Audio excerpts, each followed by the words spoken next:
Welcome to Black and White Podcast. They call me Ferdinand, the bringer of balance, leader of many disciplines, and one of your hosts of the Black and White Podcast. I'm very happy to introduce one of my good friends, an amazing leader, Tim Pop. It's always fun to be here. It seems like every time we get together, it's always something new, but it has to start with Ferdinand Thomas.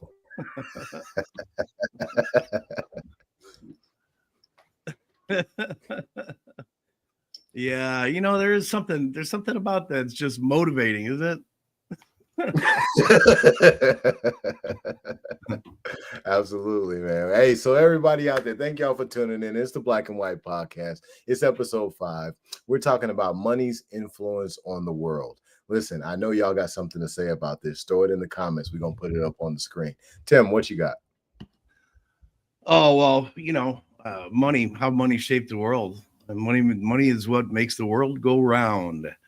That exchange of things of value goes back, I think what 7,000 years or something like that, when it became an actual where they started putting imprints on things. Gold, a lot of gold, copper, metals like that. But before that, money was still a big. It was not called money; it was called barter. If you had something of value, you could take what you have of value and trade it for something else that you need. If you had an excess of corn and you needed a pot, but you didn't have a pot, you could trade some corn for a pot, and there's an exchange. Boy, and things have changed all the way through to today's digital dollars, digital money that's out there, the tokens that are in exchange. It's kind of hard to put that in your brain at first. What exactly am I trading? And it's just an agreed on value, just like a piece of paper that has a 1 on it. We all agree that's $1. So it's interesting to take a look at how things change, and really where you follow where the money goes, and how that works in society. Who has the most? Why do they have the most? What have they done that makes them deserve that? But anyway, it's what we're going to try to dig into a little bit here today: money's influence on the world. How about you? What would you have to say about that? Well, when I think about money's influence on the world, I look at behavior in society. Let's use the eye test of people right here in America, people that we know. Most of the people that we know are consistently moving towards getting money, right? You'll hear a similar statement that I'm about to say. You'll hear it from a lot of people. If it doesn't make money, it doesn't make sense, right? So this is a perspective of living life that I don't think that has helped us very much to ascend as a people, to ascend as humanity, So I can see how money has come to rule all of the social economic societies, these civilizations of people, and it's put a group of people in a position of control that has not properly proven their character to be able to have that level of control. So the influence on the world, in some ways it's been a good influence, right? But in many ways the influence of money hasn't been so good, because most people aren't walking the path of purity first, right? So when you walk the path of purity first, money really just becomes like a tool for you. Not everybody is looking at money as a tool. Some people are looking at money as the way. Yeah, well, and if you take a look at what it says in the Bible, it's funny that it's often shout out Spud, shout out Vincent. What's going on, brother? Go ahead, Tim. I'm listening. All right. what's often misquoted in the Bible, that money is the root of all evil, and that is not at all what it says in the Bible. It says the love of money is the root of all evil.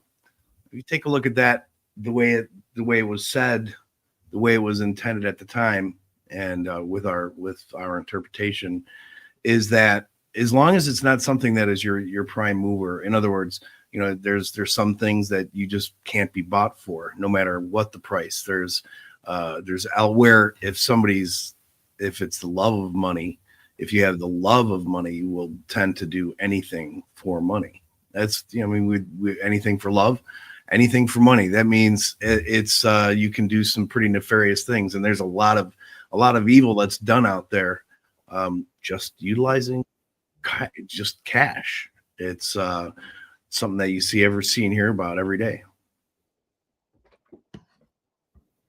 Yeah, man. It's I watch it.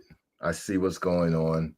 I'm really paying attention to the shift that's taking place right now, because when we talk about money and its influence over the world, what it has brought us to is a crossroads now, where we are crossing over this thing, like bridge toward crypto, toward going back to precious metals and whatever else might be considered currency.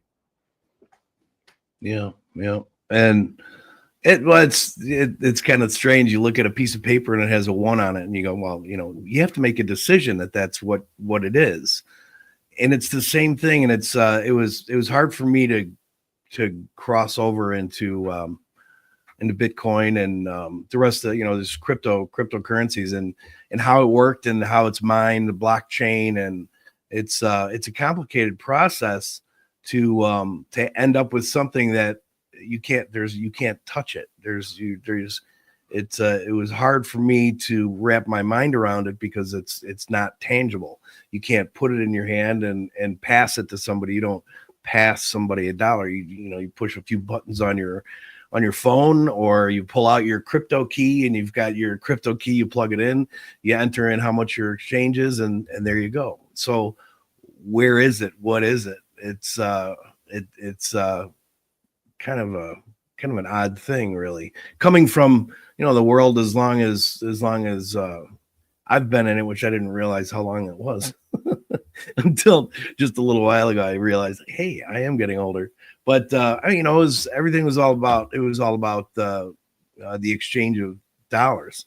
But I've grasped. You have to grasp with these things. You have to at least have an understanding of what it is that you're dealing with, because at some point somebody's going to want to pay you in cryptocurrency, and if you don't have a way to accept that, then your exchange is blocked. It's over. There is no exchange. So some things will never go away. I don't think gold. That's one of the reasons gold is there.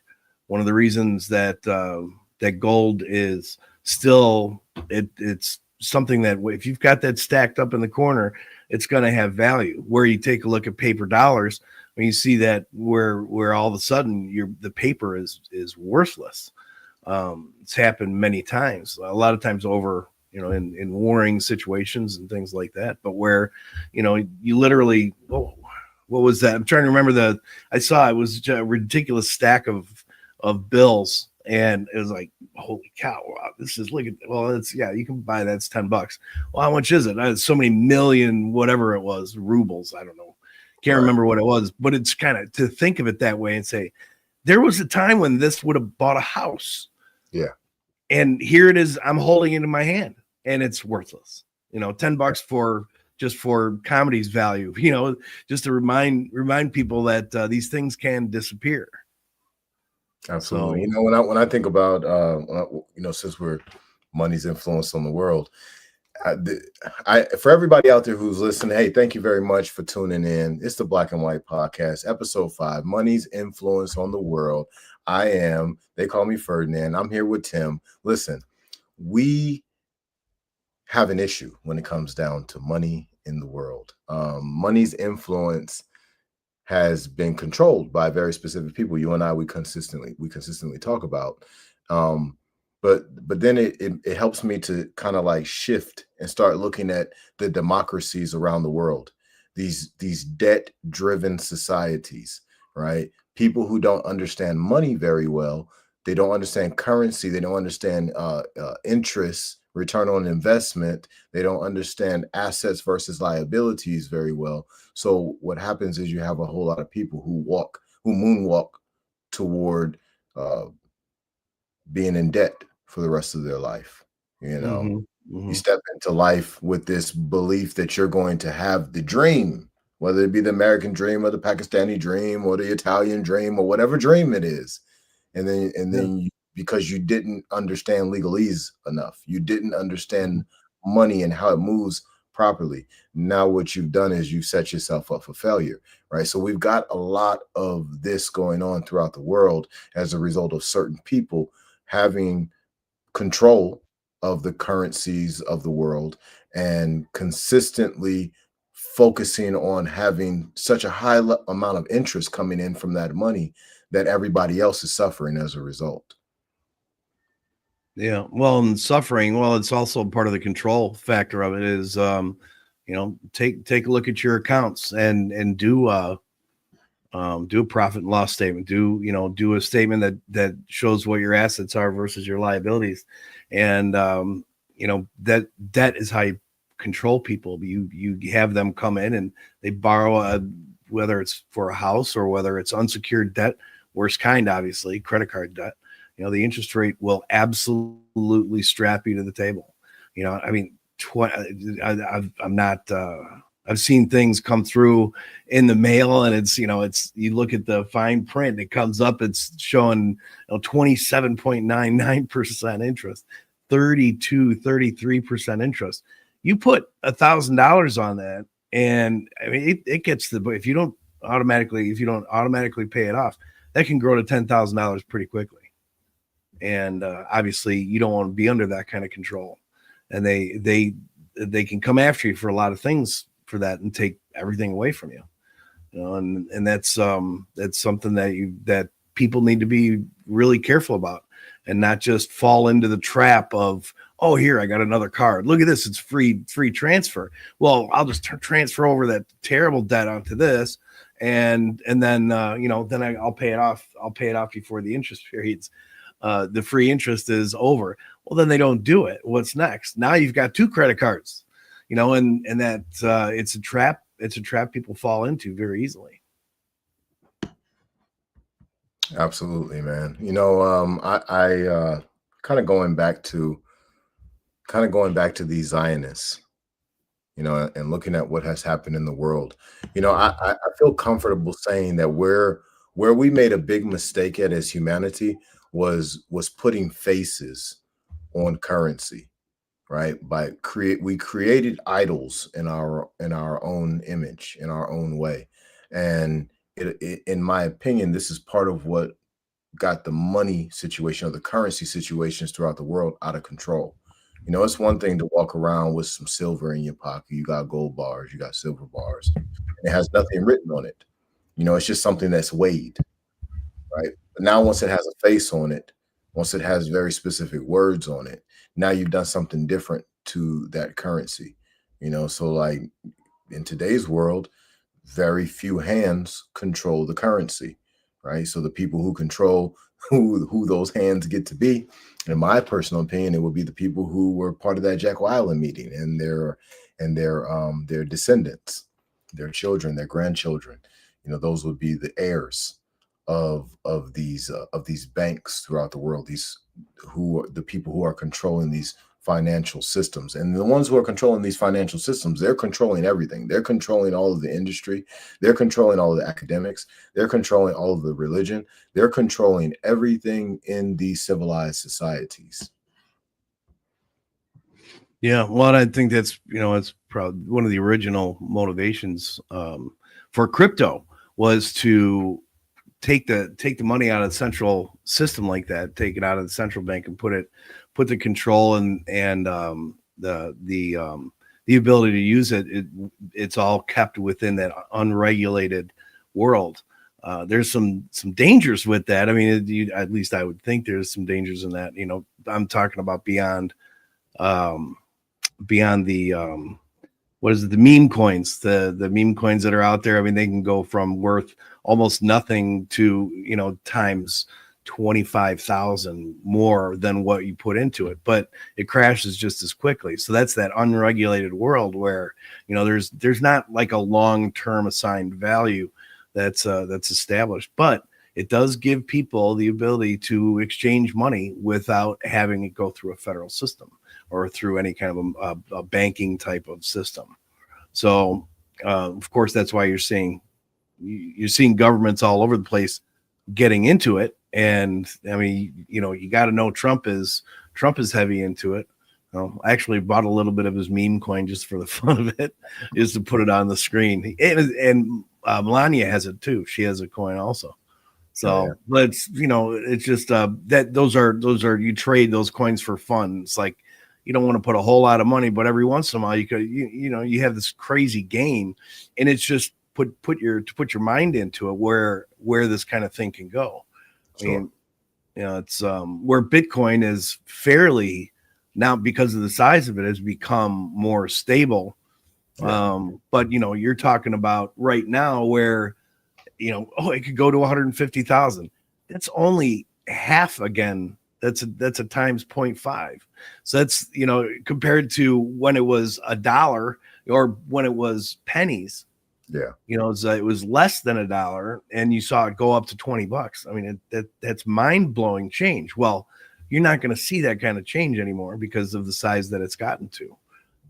Where will it cap off? Who knows? I mean, there's people that say 500,000 could be worth 750,000 for one whole Bitcoin, which obviously you're trading in fractional.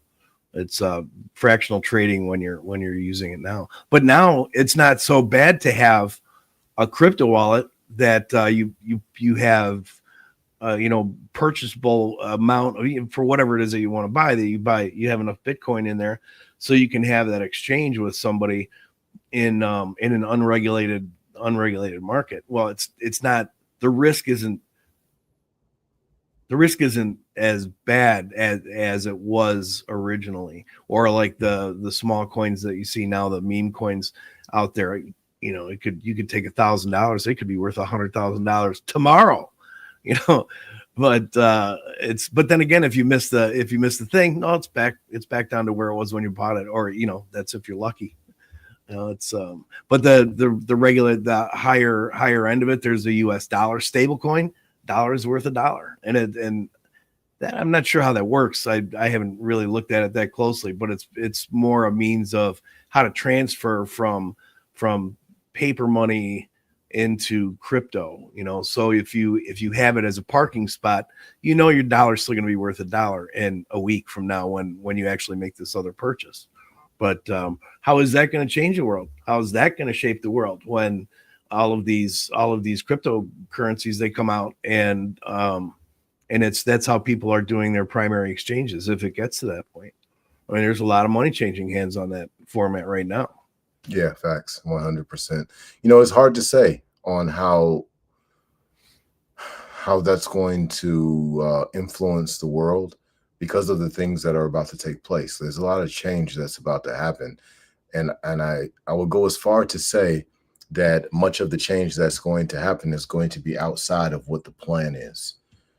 There's some spiritual forces that are moving right now that are going to disrupt a lot of what the status quo has planned. Right now, what we have happening is the tail becoming the head and the head becoming the tail, and the tail that's becoming the head is not going to the tail and saying, hey, tail, what you got planned? The head is just planning things while it's becoming the tail and doesn't even know it. It's an interesting analogy. Are you referring, is that a biblical connection that you're making with that? Isn't that well, I do believe that it's in the Bible. I'm not exactly sure where, but what I'm more demonstrating to everyone out who's listening right now is that This is happening in real time, whether it's biblical Mm. or not. This is happening right now. We have Mhm. the tail of society becoming the head, and the head of society is becoming the tail in real time. And we have a fight that's going on right now where the head is trying to stay the head while the Mhm. the energy is restoring the tail back to the head. So are you when how does that relate to the where you so the top 1% of people have hold 99% of the wealth? What is there a way to to turn that around? Is there a way that that would be released in some way, that it would come back to Absolutely. regular people in a way where it'd be either through through better goods and services, or through an actual money exchange? Is that something that that kind of uprising of the people, is that something you think that could happen? Well, what I would say is this: all of the wealth that has been stolen from the ancient peoples of this earth will be returned in full. All of the gold that was stolen by very specific families, $500 million worth of it, according to a book called Secrets of the Federal Reserve, that was moved to Europe. All of that gold will be returned to the ancient peoples. And I'm not just talking about the gold being returned to the ancient peoples of America, their descendants. I'm talking about every land where this has happened at. All of that wealth will be returned. Through what kind of vehicle? How is that going to happen? God. We're talking, okay. So And, is it and going to be a warring situation, or are we talking And I don't uh just say that lightly when I say God, right?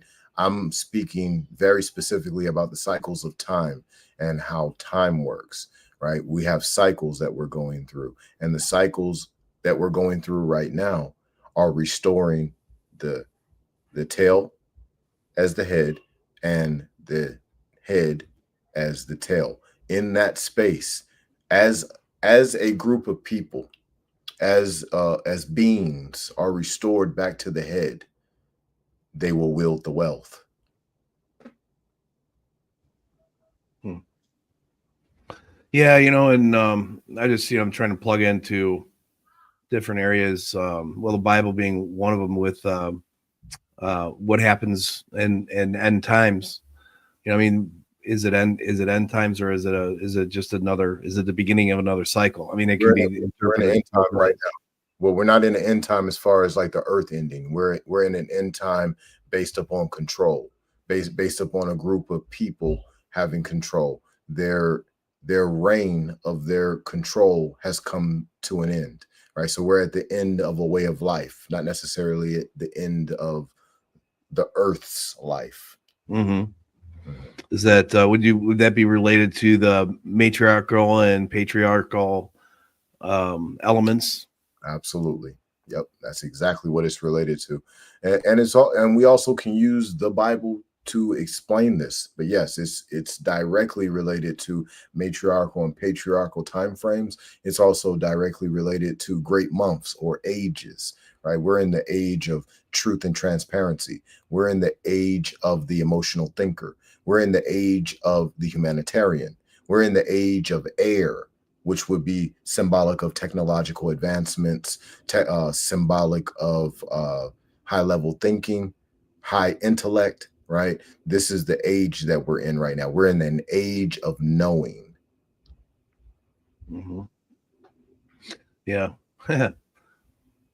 It's well, it has been said, and that you take a look at the Bible, and it says this, these are things that you can't really understand, because of the level of where the mind of God would be, and to understand who God is. So these things being, for all practical purposes, impossible, we do make leaps in that kind of understanding, in what God is, and who God is, what his abilities are, and what his, well, lack of limitations are. What does that mean? What does that mean? All things are possible. That's what it means. All things are possible. But with, as far as make that change happening, whether it's a dramatic something that happens right on the surface, and it's something that's visible to everybody, or is it an undercurrent? Is it something that the undercurrent changes everything without before you even know it, before you even know that it happened, and the next day it's a completely different system, or if it's a completely different operating system. Yeah, it's hard to say exactly what the exact changes will be. Mm-hmm. What I can tell you is we're about to have a whole new way of life. So a whole new financial system. Could be crypto, but it more than likely will be a combination of things. What I'm seeing is crypto on one side, and I'm seeing precious metals on the other. I'm seeing the doing away of paper money, things that are backed by credit. I'm seeing that coming to an end, right? And just for everybody out there who's listening, this is my personal opinion on this part. There's certain things that is not my opinion. When I say it's the age of knowing, the age of this and the age of that, that's not my opinion. That's what the age is. That's where we are right now. But yeah, my opinion on where we're going with finances is it's really just two places. I don't see us going anywhere else. Precious metals, crypto, and again, thank you to everybody out there who's listening in. Listen, this is the Black and White Podcast. This is episode 5. Money's influence on the world is what we're talking about. They call me Ferdinand. I got Tim over here. Hey Tim, what you got, man? Man, it's always so much fun. I'm glad we're able to share this, what we've been doing for the last year, which is essentially we're sitting here having a conversation about different things, and we tried to call it in, bring it in, and say, okay, let's make it where it's individualized for these episodes. And we've been talking about the Black and White Podcast and doing this for a year, almost the entire year. It was an idea that came early, and this, I mean, being at this point and working with you, and I mean, we're just having conversation, really. It doesn't feel like work at all. I get excited every Wednesday morning. I'm like, oh, it's Wednesday, it's podcast day. So I get to go online and talk with Ferdinand for a couple hours. It's been the most difficult thing about that is sometimes I stop myself from picking up the phone and calling you, because we've had this where, I mean, for a long time we were talking every day, and it kind of wound down. It got down to the point where 3 or 4, 3 to 5 times a week. There's maybe a whole day or a second day that would go by in a week without us talking, but that was rare. And and we're not talking about hey, what's going on? Oh, not much, and then bang, you're off the phone. No, we would talk for 4 or 5 hours at a time, and which is why we came up with the idea, because of the depth And of also what we went super into. deep topics too. Oh yeah, like brain squishing type. Yes. And a lot of that we're going to get to. This this episode is it's certainly important. I think the things that we talk about they're all pretty significant to what's going on here for us, just in the US, and even in worldwide. What is going to happen with some of these things. And you've seen, if you go back and you look at the previous episodes, which are available on my page, plus you can see the links there at the bottom where to that's FHTII is what that is. The podcasts from the past are there too, so the other 4 are there available for you. And we're going to keep doing this. It's hard to say just exactly how long. It was just going to be a once a month or twice a month thing, but I said we almost need to do this every week in order to stay on path. And, if we're gonna get even anywhere close to getting everything that we've talked about, out there, just for people to think about, just to have something for people to think about. You've got the ability to listen and learn from the two of us, but then it's also meant to spur your own thinking out there and say, yeah, I want to look this up. Either, sure, prove us wrong. I don't care. That's great. We're open for discussion. Keep it nice and clean language as much as possible, and we're open to the ideas that are out there. And any questions that you have that you think that we might have an opinion that would be of value, we're here to do that. We're here to make that connection with you. And it's always fun to have a new thing to talk about, or a different expansion into a topic that we're very familiar with. Absolutely. But certainly happy that we've got quite a good number of people on right now that are paying attention on my page. I don't have any questions yet, though. Nobody's asked anything. It's all good. Hey, thank you to everybody who's listening. As Tim and I were telling you, listen, this is the Black and White Podcast. Every Wednesday, we're live, 6 p.m. It's episode 5. We're talking about money's influence on the world. Listen, I know y'all got something to say about this. Put it in the comments. Yep.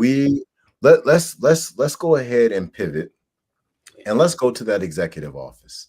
All right, in Washington, D.C. When we think about money's influence on the world, how does the Oval Office, how does the executive branch, how does that fit into this equation that we're talking about, Tim? Well, there's, policy is driven. There decisions that are made, but how it influences the world, that's one of the things that we share a lot of. We do a lot of funding around the world in order to make influential changes, and those changes, it's significant to these other countries that they're enticed by what it is that we're able to supply, and really most of that is money, and it could be in the form of sort of a trade. It's given in the form of weapons. That's a high form of trade and influence to have other countries do the things that we need them to do, whether it's to show support for another ally, or along those lines. So it's the influence of the money is where it all comes from. In order for people to do what we need them to do, we supply boatloads of cash. That's right. We definitely do supply a whole lot of money. I'm looking at what we've been given to Ukraine alone. I could only imagine what we're giving to Israel every year, as well as other nations who could be considered our allies that we support. So we definitely do pump out a whole lot of money. We're definitely in a whole lot of debt already, but when I look at the money's influence on the world, I'm consistently looking at behavior, but I'm also looking at I'm looking at the infrastructure, right? It's really strange sometimes looking at, when I drive down the street and I see potholes, I see homeless people, it's really strange when I see people who are sick, because I'm also looking at how this money is being filtered into setting up different opportunities for people. You got tens of millions of dollars, hundreds of millions of dollars that's pumped into HIV research, cancer research, all these different researches on these different diseases, as well as ways of life that they're trying to bring to an end. Mm-hmm. How is all this money being spent with all of these PhD and master's degree mofos, and we're getting very little in a return on investment? I think these are things that everyone should be thinking about, right? Because when we look at how money is influencing the world, this behavior that I just called out is part of the money influencing the world, right? The AMA, the American Medical Association, the American Psychological Association, and so many of these other agencies and associations that are governing who can work, what positions you can be in, how you can move in your practice, how you are successful, choosing what the ceiling will be for each person, right? This is money's influence on the world. Another way that money's influence on the world has taken us down a path of disaster, and hopefully, with this tail becoming the head becoming the tail thing, it'll be turned around. We'll go inside of our grocery stores. It's insanity to look at a box or a bag that says bioengineered food ingredient. For what? This is This is money's influence on the world. These are things that we need to all be paying attention to. And I'm only bringing this to light for everybody so that you could take a look at it. You could do some Google searches. You could get some understanding of how people with money are influencing the way that you live. Now, I'm about to hand it back to my boy Tim, right? But listen, it's the Black and White Podcast. It's episode 5. Money's influence on the world is what we're talking about. Hey, you got the floor, my brother. Yeah, well, you know, and as they say in all the videos, like, click, subscribe. I don't think we have a subscribe button, but we're here to be accessed. That's we're looking at being here for a long time. There's a lot for us to cover, and we hope that you are going to be with us too, and begin to start to throw some questions and thing at us. I know different episodes are gonna bring that kind of action in on different levels depending on what the topic is. But yeah, you know, one of the things that I don't really understand, and you know, I if somebody wants to explain it to me, I don't understand how we can be trillions of dollars in debt. I mean, to be that far off, and to be I mean, we're talking, so it's a multiple of things that affect us. So you've got deficit, you've got the debt, the accumulated debt, you've got the deficit, which contributes to the accumulated debt. Now, where is that money going to come from? When you do the math, you know, over what 380 million residents, people, and only, you know, less than half of them, 25% of them are the money providers. How much is it that we all owe? And how is it that we're ever gonna get that to balance out? Do you have any thoughts on that? Absolutely, and I'm glad you asked. Right, so I do, for everybody out there who's listening. Thank y'all for tuning in to the Black and White Podcast. We're on episode 5. I've been reading a book on the Mastermind Library podcast called Secrets of the Federal Reserve. Okay, so in that book, it details exactly what happened between us being backed by gold at one point in time and then us being backed by credit, and how that whole transition took place. Help me with your question again. I got a little distracted. Our little distractions. Trey, help me with your question real quick. So the question is the debt. So this debt accumulates, and you see it go. It mostly goes up. It goes up. It goes down a little bit. It goes up more. Let me jump on it before I lose what I was thinking. Okay. All right. So when we think about the debt, this is why the Federal Reserve, that whole situation is so important. See, when they switched over to the system of credit, they made sure that they was going to get a decent percentage off of every single dollar that moved. Well, these countries have racked up so much debt that they're not able to pay it. And it just keeps accumulating. It's so much debt now that the only way that they could really be paid is if we said, all right, here goes the earth, you can have it, because we can't pay our bills, right? But this was a system that was set up for a fail to happen, in my personal opinion, because if you really do the math on what these guys did, these math equations that they put in place for money to move around the earth, it was a situation that you really shouldn't put in place, because it was going to make a group of people more rich than the amount of GDP that we have on the whole earth. Just like that bad credit card debt. It is. I mean, you almost say, is it secured? Is that secured money, or is that something that we'll never see? It's unsecured, and if they don't pay it, if they don't come up with the actual money payment, that we'll never see that money again once it's gone. You know, and where we are for debt all around the world, what is it? I should have broken down those numbers. I mean, it's astronomical when you look at each, you know, how much money we are in debt as a nation per man, woman, and child. And you say, what are we supposed to do with this now? Yeah, it's out of control, man. It's completely out of And that's part of the reason why we're on the brink of a collapse right now. This is something that I've talked about very often, y'all, and I'm going to touch on it again. We are heading towards hyperinflation, right? America, right? The whole world is possibly stepping into this realm as well, but America is heading for hyperinflation. Okay, please understand that your dollar has been being devalued since like 1914.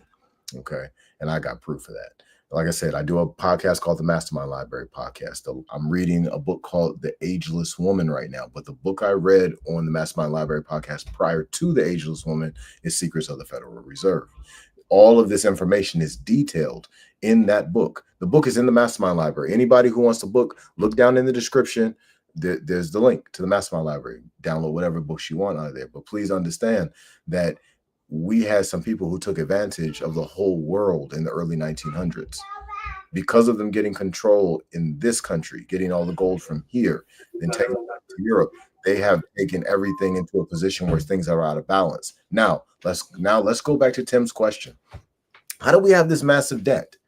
Well, I would say that a part of that debt is birth certificates and social security cards. From my understanding, right, and this is just from my understanding, I don't have any sources for this right now, but from my understanding, every single one of them birth certificates, social security cards is worth like $50 million a piece or more, right? So when we start looking at that and we say, all right, well, if it's worth something, if we got people in trusts, which everybody is ultimately in a trust for their straw man, how are they using those trusts? How are they leveraging them? You see what I'm saying? Yeah. Well, and so how would you answer? You asked the question, so continue on. Well, it's hard to say without doing the effective research. But what I would say is that we were loaned on paper. Mm-hmm, mm-hmm. Well, and that's for people that don't. That's an unfamiliar term, the straw man. You want to explain the straw man, or? Absolutely. All right. So for everybody out there who's not familiar with the straw man, after I'm done, you will be. All right. I'm going to use a very easy thing to understand. When you get your mail, some of your mail has your name in lowercase letters. Okay. That's sending it to the natural person, right? So Susie Wojciechowski, right? As long as it's in lowercase letters, they send it to the woman, to the carbon-based cybernetic machine, to her spirit, mind, and body all in one. Okay. Now, if that mail comes in uppercase letters, that mail is being sent to your straw man. That mail is being sent. Shout out, Purple Durag, my guy. Appreciate you for listening, for tuning in. But that mail is being sent to your straw person. That's to your fictitious entity who is you, not necessarily who it is you, but it is a representation of you. Usually when you get pulled over by the police, they're supposed to be talking to your natural person, but they're normally talking to the straw man because of how you choose to communicate, right? So if you are free, then you communicate a very specific way. If you're not, unfortunately, and you're living within this straw man operation, you're being your corporate self. You're being the corporation you're being the trust that they're calling you, then you're going to get certain results off of that, because that's the equivalent of being a ward of the state. Yeah. So in that sense, I mean, we don't even when it comes to everything that's around us, what we have, our possessions, all of those things, that's all falls under the straw man. We don't, in that sense, we don't really own anything, which is why they can take anything away from you at any given point. And it's so to follow the law. Who's following the law? Is it the spiritual being? Is it the mental physical carbon based creature that we are, or is it the person that is the straw man?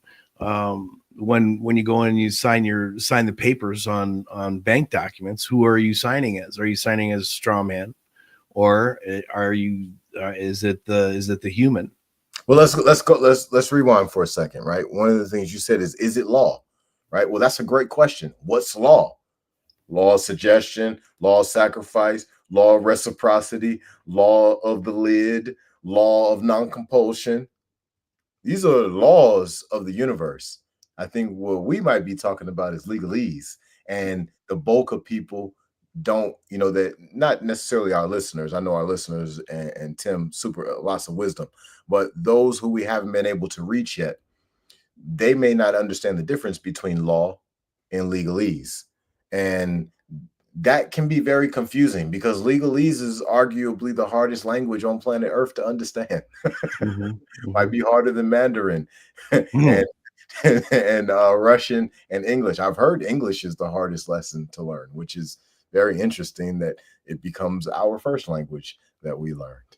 But either way, these are things that we all need to be aware of because we're playing a game that most of us don't understand. Listen, everybody, I want to be very clear with everyone out there who's tuned in. Please understand that you're playing in somebody's universe right now. Okay. So obviously you're in the universe, but within the universe, there's been a universe created, right? I can prove it.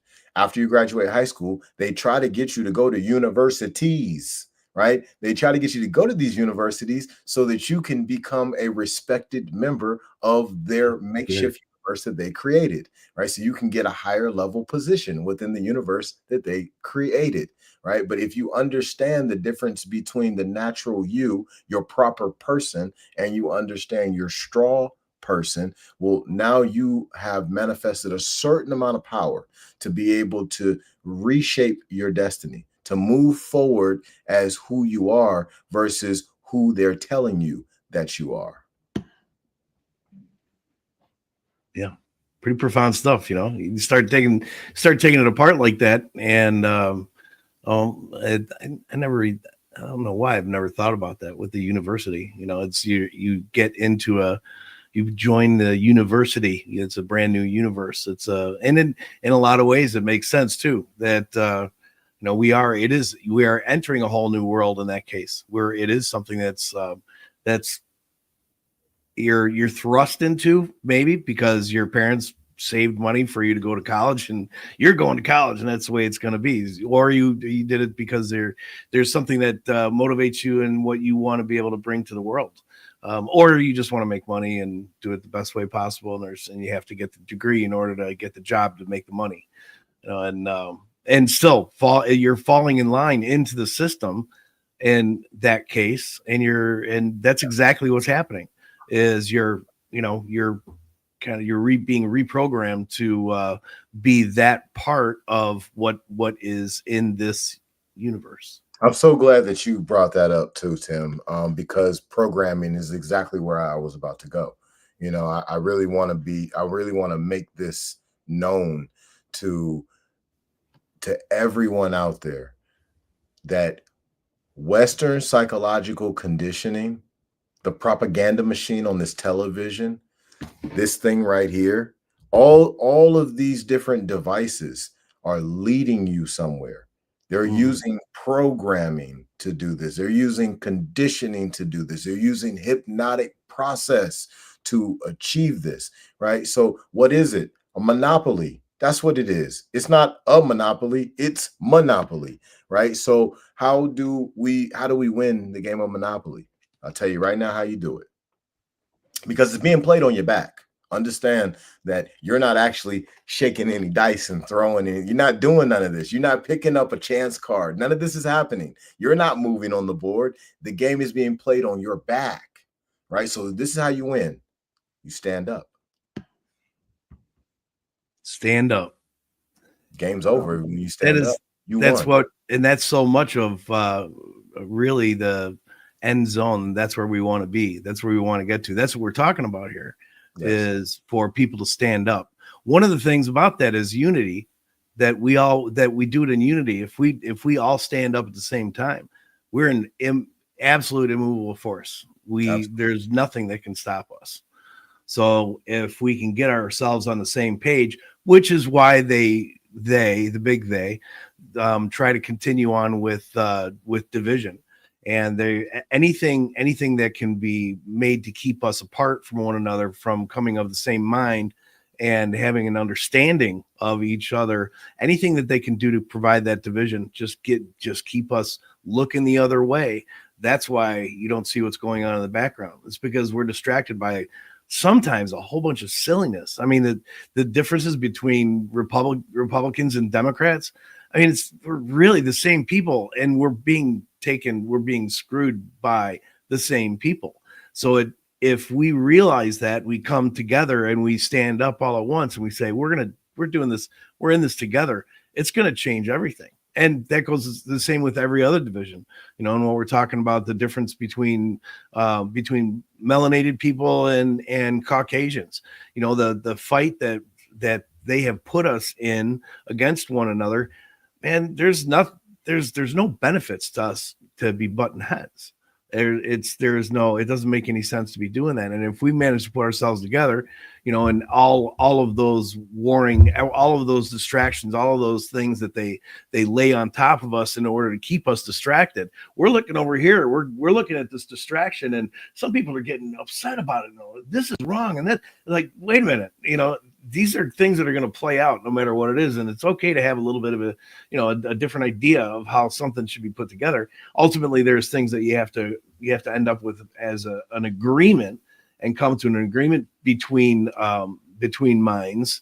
But in order for us to do that, we've really got to connect to one another in order to make that happen. And that's why when we do stand up, it's going to make a big difference. It's going to change the world.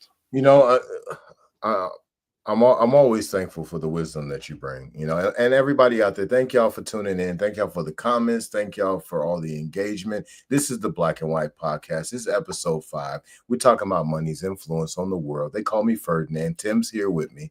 Listen, y'all, when we work together, see, this is the reason why divide and conquer even exists. See, if Tim and I lead a movement where humanity stands together, there's no tricking anybody.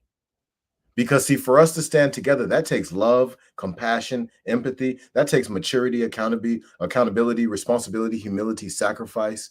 That takes peace, freedom, and justice. Listen, for when that takes place, what will be pushed out of that is hatred, slander, lewdness, theft.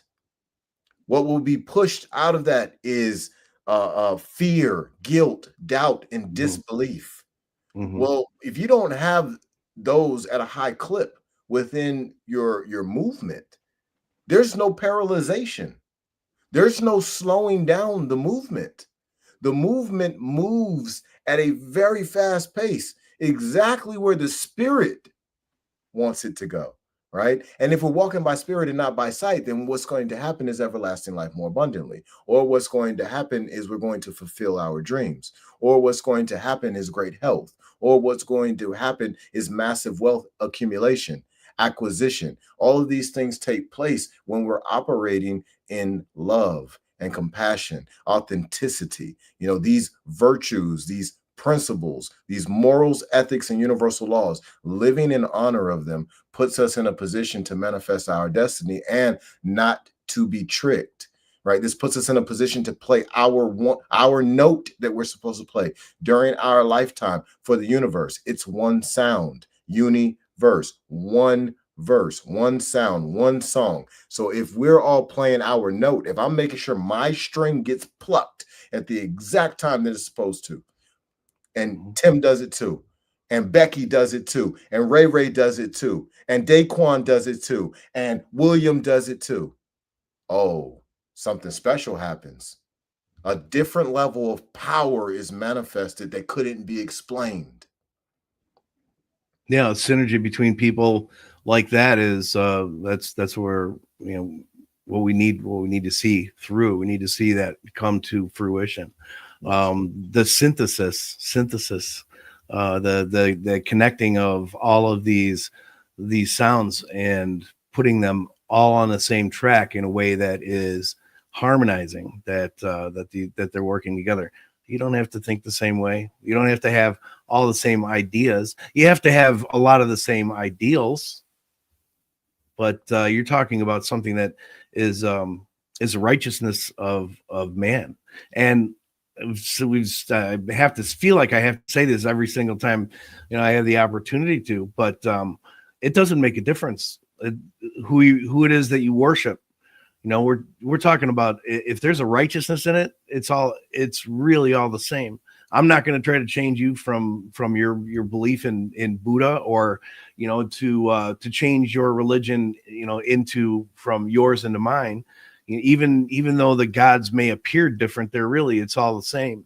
It's really the same God. It just came about. It got manifested in a different way, in a different region, and that's why that God looks different. When it comes down to it and breaks it down, first of all, it says the same thing in every single one of those books, is that we don't have the capacity to understand what God is and where God's mind is. It's beyond our understanding, because when we talk about quantum physics, and you see the depth of what goes on with different. So you have parallel universes for one thing, but then you also have dimensions. We live within our 3 dimensions, 4 if you include time. You got up, down, left, right, backwards, and forwards, and that's how we see the world. It's illustrated clearly mathematically past 10. There's people that would say it's infinite. There's an infinite. No, I kind of have a difficulty plugging that in. Saying that that's a possibility, but even just 10 dimensions being mathematically illustrated, add just one dimension, and that one dimension, especially if it is the way I theorize that it is, and the exponential change, you're talking about 3 times 3, so it's 9 times the complexity. If that's all God was, it's so much beyond what we can understand that it's absolutely ridiculous to say that my God is different, is superior, or the way that you should believe over your God. It's a ridiculous thing. But if we're all carrying the same level of righteousness, and we have the same idea of what righteousness is, not talking righteousness in a religious sense, but in values and morals, that we all come from that same core. It's okay who you believe in as God. I'm not going to try to change your mind. You have who you pray to. You have your, and for a while it was just pure energy that I just followed my energy, and that was something that it still made a difference. I noticed the difference from one thing to another. But when you're talking about the God that's in there, these gods, it's all connected. It's all the same. Well, So let's if we touch on take that fight out, that fight is gone at each other. It's okay. It's a positive thing. What were you going to share here? All right, so I pulled up the Holy Koran of the Moorish Science Temple of America, because you talked about God, right? And how many of us have different beliefs of what God is, but you and I both know that no matter what they're calling them, it's all the same, right? Mm-hmm. So let's go down in this chapter towards the bottom of it, and let's take a look at what it says here. Okay, I'm going to read this to everybody. All people worship Allah, the one, but all the people see him not alike. This universal Allah is wisdom, will, and love.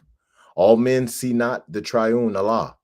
One sees him as Allah of might, another as Allah of thought, another as Allah of love. A man's ideal is his God, and so, as man unfolds, his God unfolds. Man's God today, tomorrow is not God. The nations of the earth see Allah from different points of view, and so he does not seem the same to everyone. Man names the part of Allah he sees, and this to him is all of Allah. And every nation sees a part of Allah, and every nation has a name for Allah. You Brahmins call him Parabrahm. In Egypt he is Thoth, and Zeus is his name in Greece. Jehovah is his Hebrew name. but everywhere he is the causeless cause, the Mhm. rootless root from which all things have grown. Yeah. I love it. It's so perfect. I mean, you can't say it better than that. And Divinely prepared for an, no prophets, Raleigh. an absolute illustration of what I was talking about in here was already written. And It's I tell you all the time, man, you be speaking wisdom on a regular basis. Now I got a gift. I can hear somebody's wisdom that they give me. I can be like, all right, go to page blah blah blah in this book right. that came out in 1785 on paragraph 3, and the wisdom you just spoke, they spoke it a similar way. It was like an old English, but it meant the same thing. Right. And it's true. If it's being said now, it's probably been said before. And wisdom and truth are always wisdom and truth. And if you follow along those lines and you live by those rules, by that in that world, then it's something that you're going to just share with everybody as you move through life, as you move through day to day. The day-to-day part. And and I've said it again. I've said it before. I'll say it again. I am not perfect.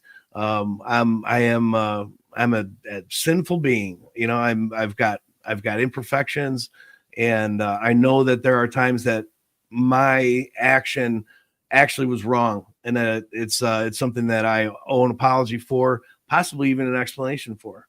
Yeah. One thing you won't see me do is deny. I, if I did or said something that was off, man, I'll admit to it, and I'll try to figure out how I can make up for it. And one way or another, though, I'm changing my way. I'm changing what I'm going to do the next time I come into that same situation. I'm gonna take the lesson that I learned from what happened, and especially, I mean, if somebody got hurt, I'm talking about feelings, emotional, intellectual pain. That's never anything I want to do intentionally. So if it's something that happens, I want to know. So if there's a change I can make that change. But that's a righteousness. That's living righteously. It doesn't mean you're perfect. It means that you do everything in the most right way you can possibly think of. Absolutely. Yeah, and that's important. This is what we all should be doing, because life is a journey where, as we toil, or as we work, as we do our spiritual work, our destiny work that we're supposed to be doing, well, there's a lot of tweaking that's got to happen along the way, because at the same time we're growing simultaneously. Every time we do this work that we're supposed to do, it requires us to reach and lift things up out of ourselves, educo, to draw out from within. And this happens putting us in a position to achieve higher levels of our dreams and our destiny. Well, along that way, you might run into some paths of hurt, harm, and danger. Along that way, you might run across massive wealth, large fortune. Along that way, you may run across a few of the opposite sex, that only one of them is the one that you're supposed to be with. And as you run across all these different challenges, your spirit is going to get yanked here and yanked there. Your mind is going to get yanked here and yanked there. Your body is going to get yanked over here and over there. And we have to activate higher levels of love, higher levels of authenticity. We have to activate higher levels of self-discipline, higher levels of maturity and accountability, sacrifice and humility to get through these challenges. So I appreciate everything that you speaking about, because it is a constant tweaking session that takes place on this journey. And if a person is not constantly tweaking on this, tweaking their let's say that they were a soundboard, Dr. J soundboard, right? So if they're not consistently retuning, resliding on the soundboard in different areas, well, the music isn't going to come out harmonious, or it will come out harmonious, but it could only be harmonious in one room. Yeah, in order for for the different tones to interact in harmony, need to exist within the same space. Well, what I'm saying is, sometimes the music that we're playing from our mouth, from our character, Yeah. from our walk in life. Sometimes that only works in one place. I'll give you an example for melanated people. Like I could go downtown and I could handle myself a certain kind of way. And in the downtown area, that works. But once I come out of downtown and I go to City Hall, I go to Walmart, I Yeah. go to the mall, I go hang out with my wife.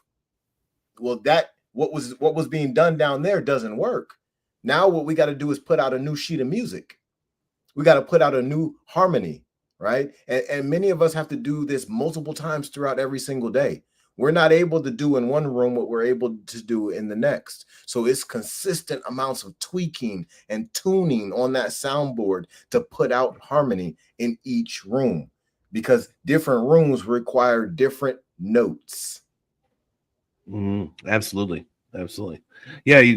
And I mean, you can draw that analogy out into a lot of different ways, a lot of different types of music. And you could utilize the types of music as to how you're going to sing, or what kind of vibration are you going to put out.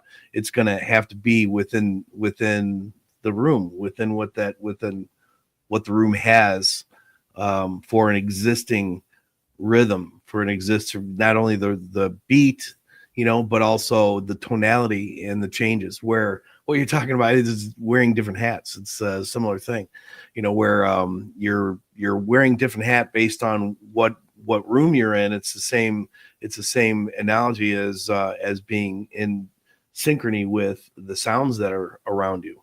If you go to a dubstep party, it's going to sound a whole lot different than when you go to church, and your vibrations have to be somewhere in a match, in those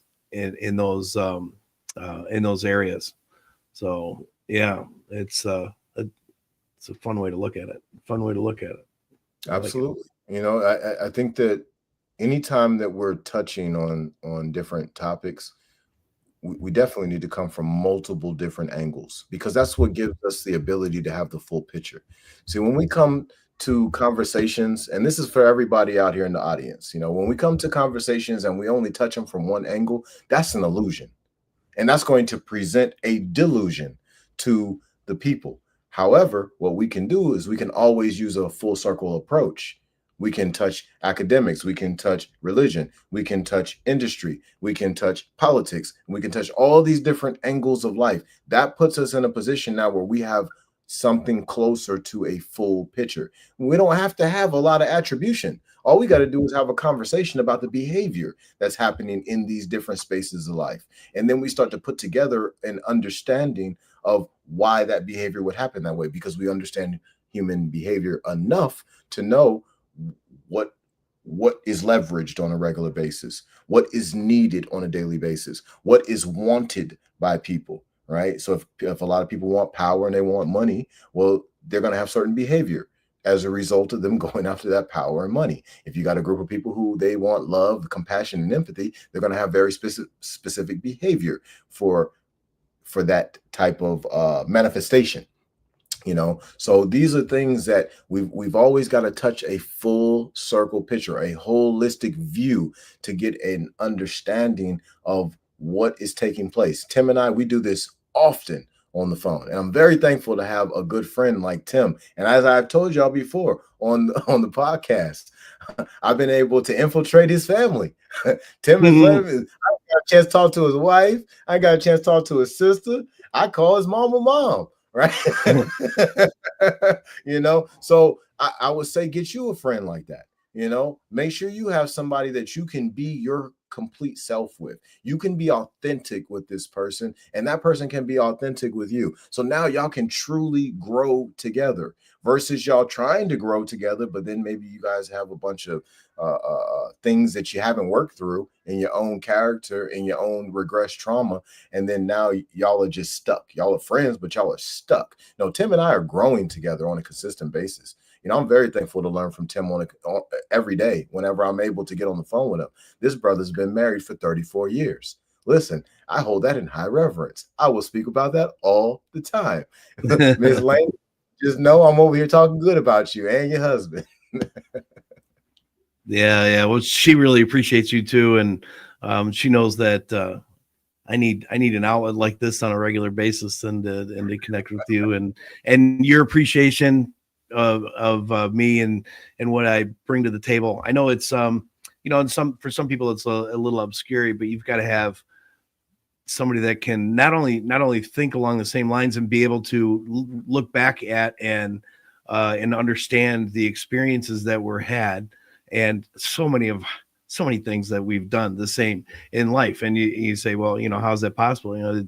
You got Ferdinand, who's brother from down in Virginia, and you got I mean, it's like all white community up here, and we just have this connection, and we grew up. There's so many experiences that we had exactly the same, even though the environment was completely different.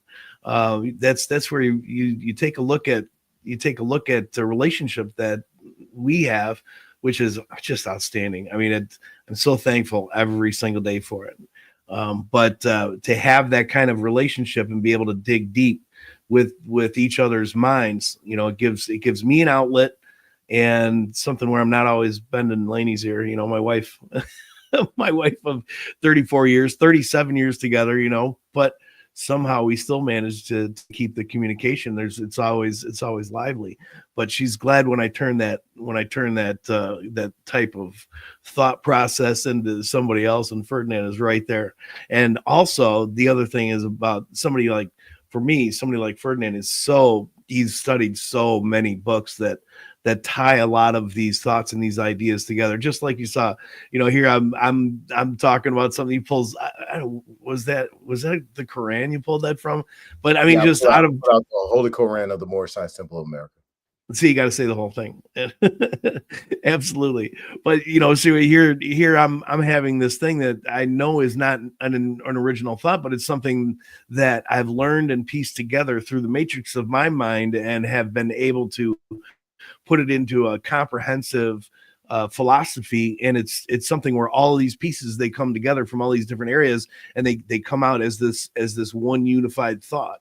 And I set that thought on the table, and Ferdinand can go to page 937 of was some book, and say here's the best, the closest thing that put all the same ideas together. And it's fun. I mean, it's amazing that he's able to do that, which really it justifies a lot of things for me in my mind, that that this is clear thinking. This is the way we're supposed to connect to one another anyway. So we have that opportunity, and it's something that we share, well, nearly every day. So I'm very, very grateful for Ferdinand. Thank you. I appreciate that. And I want to be clear for everybody who's out there tuning in to the Black and White Podcast, episode 5, Money's Influence on the World. They call me Ferdinand. I'm here with Tim. I want to be clear with everybody out there that it's important for us to have, if you're a melanated person, you need to have a Caucasian friend. Yeah, I'm not just saying that so that you can have a friend. No, we need to start breaking down this barrier that we have between Caucasian individuals and melanated individuals. That has to stop. Somebody engineered this quote unquote race war. Someone did that. Okay. Yeah. And we're going to have to lead ourselves out of it. And we do that in unity. Because at the end of the day, every Caucasian person on this planet is my brother and my sister. Every melanated person on this planet is Tim's brother and Tim's sister, right? We got to start to understand that that's what it is. We have our own separations because of, let's say, traditions and different things like that, different ways of living, but it doesn't change the reality that we're all family, and we need to start operating as one family. And when we operate as one family, it is almost impossible for a group of people to infiltrate on the levels of taking control of our emotions. So I want everybody out there to understand, who's listening, our emotions have been hijacked. This is the reason why they can get you to go in the store and buy water. Really think about what I just said to you. There is so much water out in the James River. I got the Wood River right here in my backyard. It dumps into the James River. The James dumps into the Chesapeake Bay. There's so much water in the Chesapeake Bay. I'm pretty sure it'd be enough water for all of the United States to have drinking water all year long, right? But we have been conditioned through the hijacking of our emotions to go in the store and buy water, to go in the store and buy food. But when we go outside, we see food growing in our front yard every single day. Some of us call it grass, some of us call it dandelions. It doesn't change the reality that it's mineral rich and it will do our body good. Well, understand that if your emotions have been hijacked, there are many things that you may be doing that's not serving. And part of the reason why you're doing those things that aren't serving is because you ain't listening to your brother and your sister. Tim is a master builder. Everything about building, this guy knows it. This guy is a master electrician. Well, I'm not a master builder. I'm not a master electrician. So I got my homeboy over here who's a master at these things. So I'm able to learn from him. All I got to do is operate in sacrifice and humility. All I got to do is have submission and obedience to my spirit. My spirit is going to lead me exactly where I'm supposed to go. I was supposed to go meet Tim. So I've been learning from Tim as a result. Well, that doesn't mean that every single Caucasian person is a master of something, but I can guarantee you that every person, period, no matter what their ethnic background, is a master of something. Even if they're a master of deception, there's so much that you can learn from that. Even if they're a master of shipping and receiving, a master of parenting, a master of cutting grass. Who knows? You can learn something from any person who has mastered anything. And the reason why is because they had to implement a large amount of self-discipline for that. And when you activate self-discipline over a course of years, you learn some things about you that you also realize that everybody else has inside of them, and they just might not have activated it yet. Yeah, and that's, well, I think when you take a look at the matrix of the mind. So if somebody isn't necessarily maybe they're not a master of anything, maybe, you know, but a jack of all trades, master of none. My father used to say. I think we just talked about that.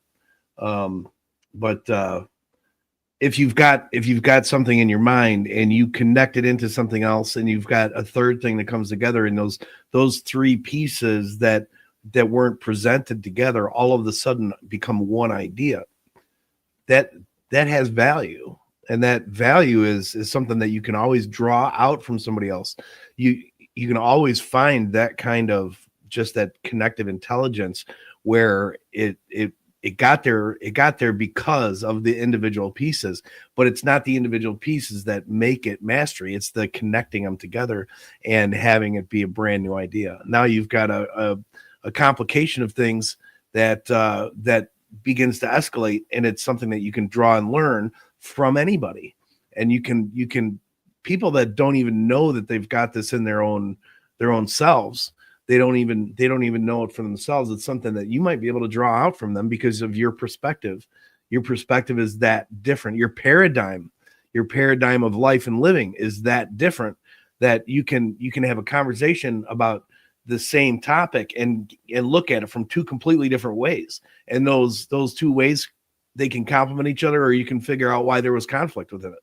And it's that analysis is what then that comes forward. And the analysis of what it is that we each know and what happens when we put those ideas together. That's the thing that makes it real. That's the thing that makes the relationship real, and where you've always got a contribution to one another. And your contribution is something that it can make a difference in people's lives. Even if it's just your life, that's worth it. But sometimes you can bring that out and you can share that with others, and it can be something that changes a lot of lives. And you never want to miss the opportunity to do that. Now, talk about different paradigms. Ferdinand and I, our paradigms are different. Every once in a while, it becomes really obvious. You go, oh my gosh, of course. I didn't even think that. Why would anybody think of it any different than what I thought of it? Well, it's because kind of like last episode when your friend, we answered the question from your friend, like when you talking about those paradigm differences. Oh yeah, absolutely. Yeah, that's it's yeah, yeah, and what I think it was Roy Rogers, he said, I never met a man I didn't like. Now that doesn't mean that he liked everything about every person he ever came across. What he was saying is that no matter what the situation, I can find something I like in you, and I can have a conversation with you and make it real and bring in some connective tissue, some connective dots on that matrix, so that my matrix then, at least temporarily and for the process of the thought and the discussion, it can align with your paradigm, with your matrix that you have in your mind. And if we can connect that way, then there isn't anything that's going to stop us from being friends. We're going to be able to have that connection, and it all comes down to sharing and within that honesty level, and being a righteous person, and bringing it to the table, being honest. I mean, if you if you have a habit of lying, I just really encourage you to try to figure out how to not do that, because you put lies on top of lies. You'll lose a friendship over that. If you tell somebody one thing over here, and either maybe an accomplishment of yours or something else, and it's not true, that it's going to come up in the future.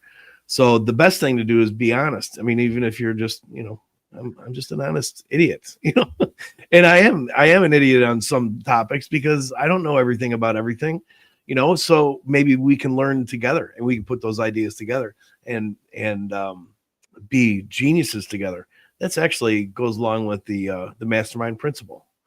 The mastermind principle is not that, okay, so you've got a guy that's a great leader.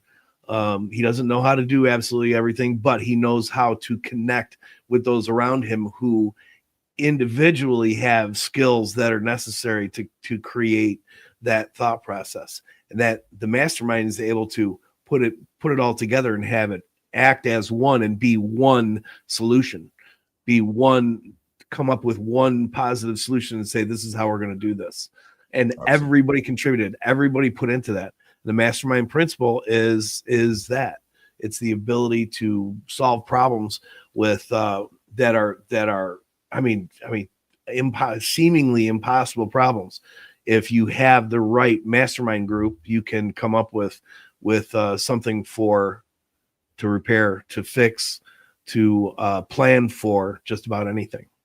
Absolutely. And I appreciate you bringing that to the table.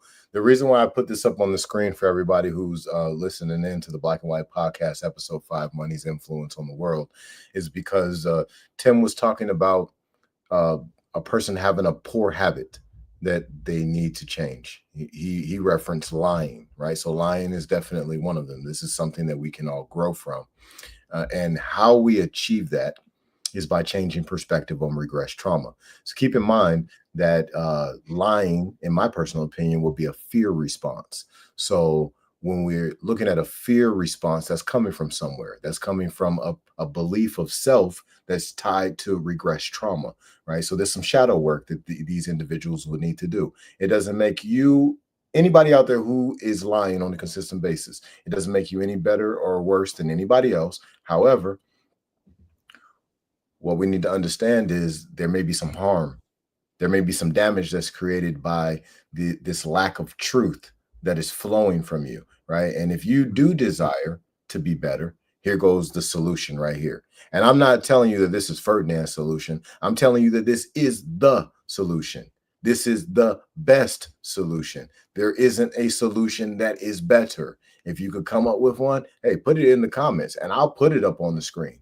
Hit me on a private message on episode 6. I'll make Mhm. sure that I shout you out and I'll put it up on the screen that you gave us a better opportunity to get through our regress trauma, right? But the best ways to get through regress trauma is meditation.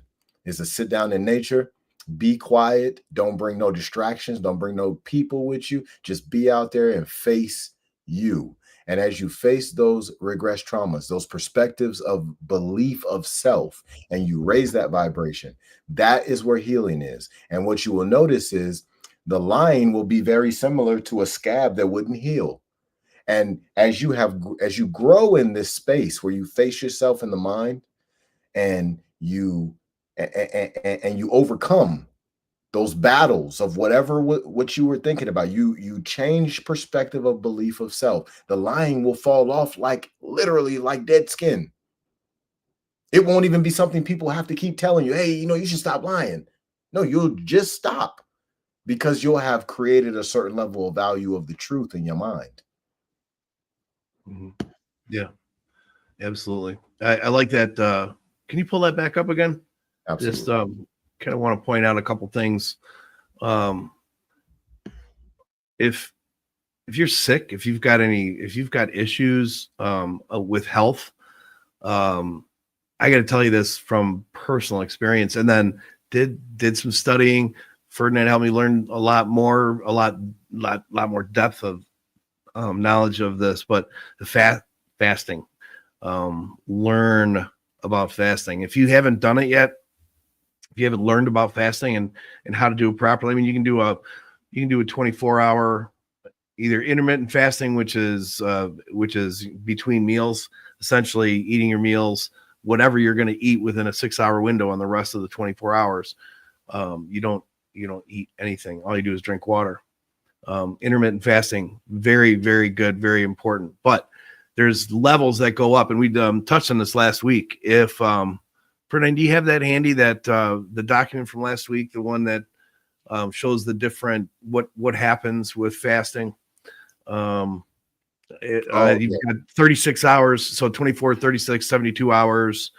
If you have that to pull up, the things that happen in the body, and it's cancer can't survive in a non-food environment. So you take away food from cancer, and cancer dies. So if let me just clear that up just for a second. Sure. So sure. How it works is cancer cannot survive in an alkaline environment, like a high pH balance environment. Potential of hydrogen. Sorry for interrupting. No, not at all. And you can pick up on this as your document, but you take a look at just look at the list. We don't have to go through and break it all down, but there's different levels. Now, here, from what I have learned, is that the intermittent fasting and then periodic fasting of 24, 48, and 72 hours, these are things that you really don't need a lot of help with. Just drink a lot of water. Make sure you're consuming huge amounts of water, because it's going to take the toxic substances that are in your body, and it's going to be flushing them out. It's going to be using a lot of water for that. So you have to make sure that that's being replaced. But these different things that the body goes through in under a fasting environment will. The whole goal is to give yourself a purity of mind. And that's what we're talking about with the purity of mind and having the connective tissue between you and other people around you. You're going to be able to do that a lot better as well if you have these fasting periods. Now, to go beyond this, you really should have help. But a 10-day fast if you can get to the point where you can do a 10-day fast. First of all, you got to have some guidance. Make sure you're talking to even have a conversation with your doctor. There may be a reason that you shouldn't do something that would be a 10-day fast. I don't know what that situation is, but you should consult. This 24, 48, and 72 hours, this is something that individuals can do without that consultation. But if you can get to the point where you've done a 10-day fast, your insides become cleansed to a level that all these immune response, the connection to energy, the connection in the mind, the synapse, between brain cells, everything works better once it's gone through this cleansing process. Anything you want to add on that? I know we touched on it last week, but I want to make sure that we're covering it, because this is a very important part of the starting point. Yeah, when we talk about fasting, I want to be very clear to everybody out there that there's some major benefits from fasting. Many of us who are contracting cancer are going to the doctor and getting chemotherapy. Chemotherapy is not necessary. If you fast, you will have a much better success rate on freeing yourself of cancer. There's cancerous growth reductions at the 48-hour period. And the more often that we do these fasts, you see, like detoxification, we need to do that a lesser amount of times per year. 2 to 3 times a year should be more than enough, right? But fasting, you could do that multiple times a month. You could do a 48-hour fast once a week if you wanted to. And it would be one of the healthiest things you could ever do. You do a 7-day fast a year, there's almost no way impossible you could get cancer unless it's like some super extenuating circumstances. But there's also autophagy, right? So maybe certain people are like, 48 hours, that's kind of hard to like not eat no food. Understood. Go to 18 hours every day. That way you can kind of turn the clock backwards. You can have the anti-aging effect by just fasting 18 hours a day because you're activating autophagy. Autophagy is going to clean up those old damaged cells. It's going to renew the tissue.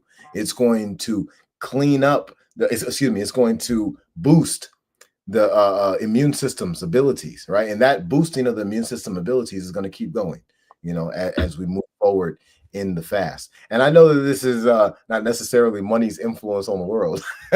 Yeah, right. Right now. So we're going in. This is what happens though. We go, it's a branch that we go out on, and it's always connected. It's always absolutely. So when we think about a fast, every part of the body gets a boost. Well, why? Right? Let's go into why. Why does the rest of the body get a boost? Because the human body is always searching for equilibrium. Science calls it homeostasis. And what it is at the end of the day is simply balance, right? So when we give the human body the environment that it desires, it gets that environment in fasting. Now what happens is it starts to move toward homeostasis, moves towards balance, equilibrium. And we start to see the benefits of that. Well, what are the benefits of that? The benefits are brain health, BDNF spike, brain-derived neurotrophic factor, blood flow being more optimal, immune system having a boost, cancerous growth reductions, autophagy, growth hormone boost, and the list goes on. This is just from not eating for hours, drinking water, right? And then if we do it for long enough, we get some major, major special benefits. Our skin starts to glow.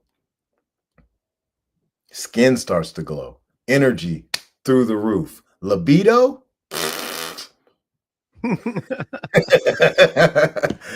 I'm pretty sure y'all can get the idea.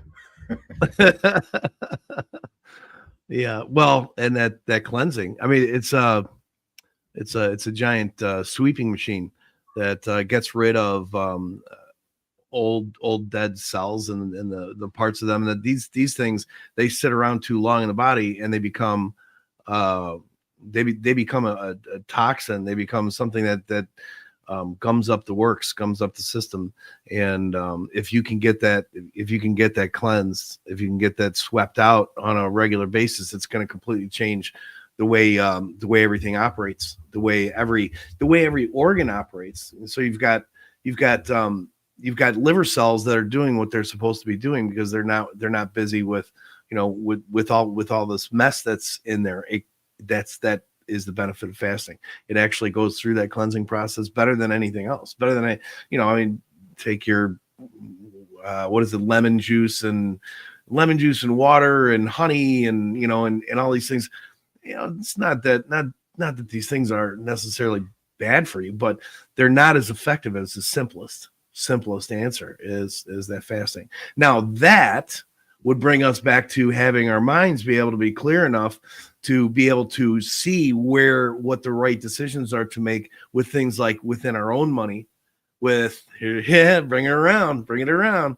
So we've got the ability now that our mind is clear, and now that we've got our body, our system is operating at optimal, whatever that optimal is, and it's different for different people, different ages. Some people have they have ailments that they have challenges with that, but all of these things, they get better. Your overall feeling, your well-being feeling is higher. Your ability to concentrate is higher. So when you take a look at things like money's influence on the world, you know, we were talking about maybe getting into a little bit of what you should be doing with money at this point, but your ability to think through those things and make proper decisions is going to be elevated to such a level that you're making the clearest decision you possibly can. If you're walking around in a fog, you can't make decisions about how to make and maintain your wealth. You know, you have to have health to maintain your wealth. Yeah, that's a really great point. You know, and you were talking about I'm gonna briefly give where I think people should put their money at, and then I think it's close down time. Things are about to change. Tim and I, we've talked about this a few different times. We went into detail a couple of times.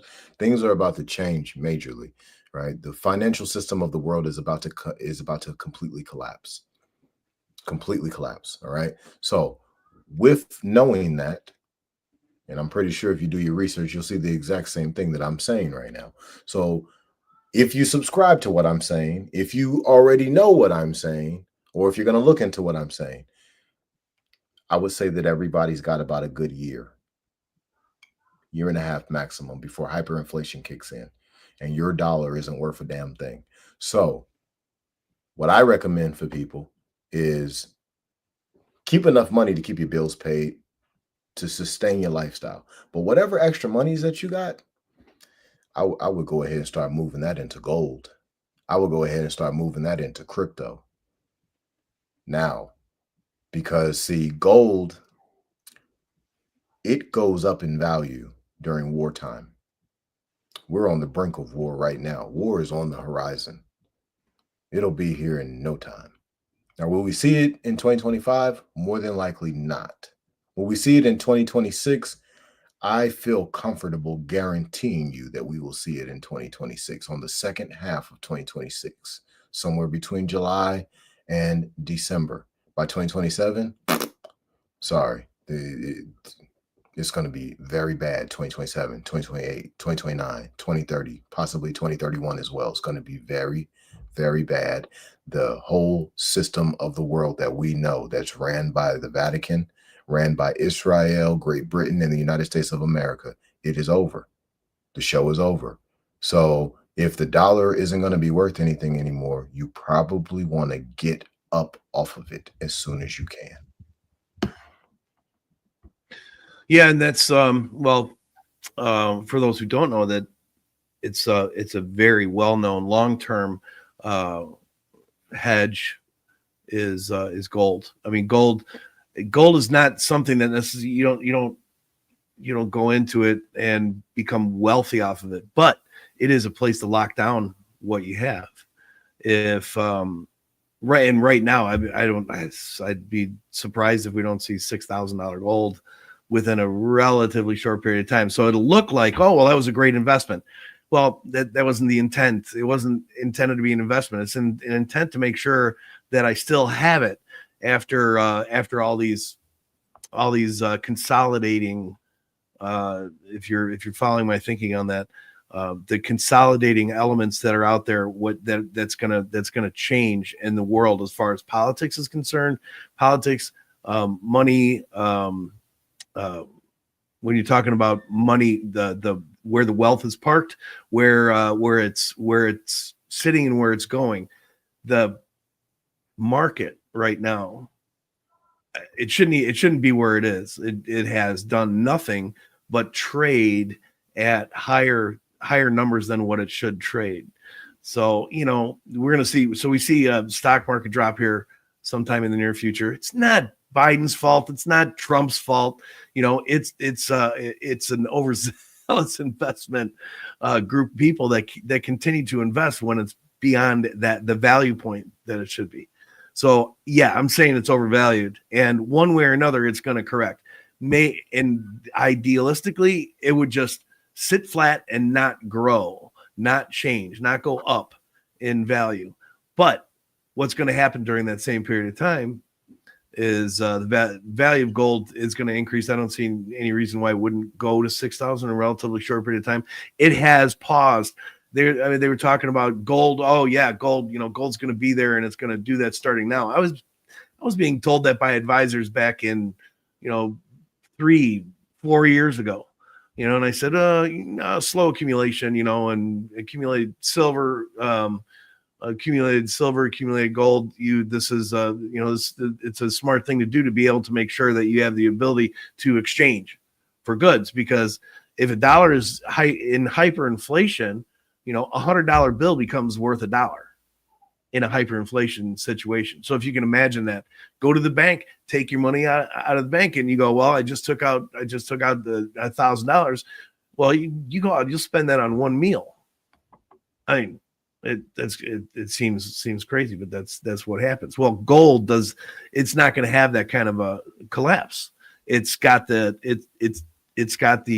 value, the inherent value of what the metal is, and then they're still trading. If you're going to do numismatic coins, boy, I mean that's a deep topic. But bullion, just straight bullion, how much is it per ounce right now? It's $2,900, I think, an ounce right now, and that's just for bullion.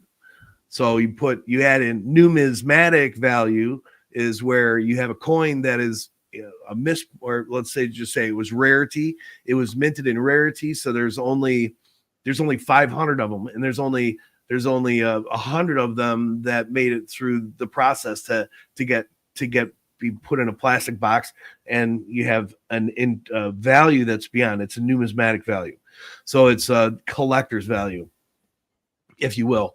But that's an area. That is an area. If you start trading in that kind of thing, you better do your research. You better know what you're getting into and take a look at historical values.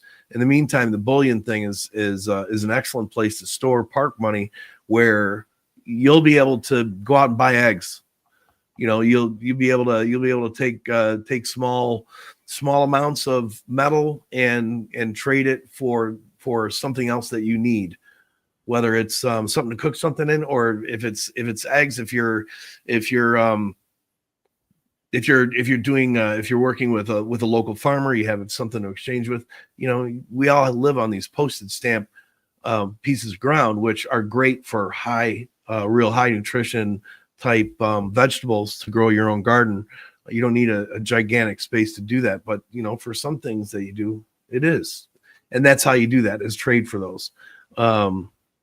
As far as then the value down the road, usually, and if you look at the charts, usually once metal hits a value, it doesn't tend to crash. I'm not talking about the guys that cornered the silver market, and that was their thing. That was an odd spike, and it quickly dropped way back down real fast. A lot of people lost a lot of money on that. But you take away the anomalies like that, you've got a very stable place to put money. There are some others, and it depends on the kind of money that you have, fancy colored diamonds, things like that. But if you want to park your wealth into some places that it's gonna be there at the end of any kind of calamitous situation that we end up in, then you can take it to the next high level. Talk to your friends that have advisors if you don't already have one. Find somebody that works a fee-based advisor is better than a percentage-based advisor, things like that. Get some advice from friends. Talk to people. You can address me directly if there's something I can do to at least point you in the right direction. I don't do that anymore. I mean, I don't keep my license anymore. I don't have my licenses for that anymore, but I will share the knowledge that I have. And if it's something that I can do that'll make your life easier and better for the future, that's what we're here for. Awesome. Thank you very much, Tim. Hey, y'all. It's the Black and White Podcast. Thank you to everybody who's been commenting, who's been watching, who's been listening. Please share, please love, please comment. That helps the algorithm to get the message out. This is a message of truth. This is a message of unity, right? And I'm very happy to share this stage with my brother, Tim. All right, Tim, you got any final remarks? I really want to point back, find somebody that's got a different heritage than yours and make friends, because it's going to open your mind to a whole new world, and also help you realize that we're not so different. We're not so different from one path to the other, and that what it comes down to is we all bleed red, and that's that. Just connect, make connections with as many people as you can. I've got my brother Ferdinand. I mean, we're brothers in arms. I mean, where it came from. But man, I'll tell you, it's you find somebody that you connect with at that level, then it's something that you're going to hang on to for a long time.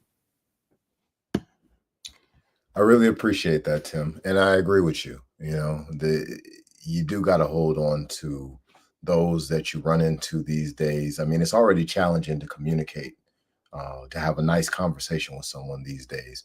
But then, what I've learned is, as we age, everybody kind of gets locked in to whatever it is they're doing. And because of money's influence on the world, which is episode five's topic, many people are focused on earning money.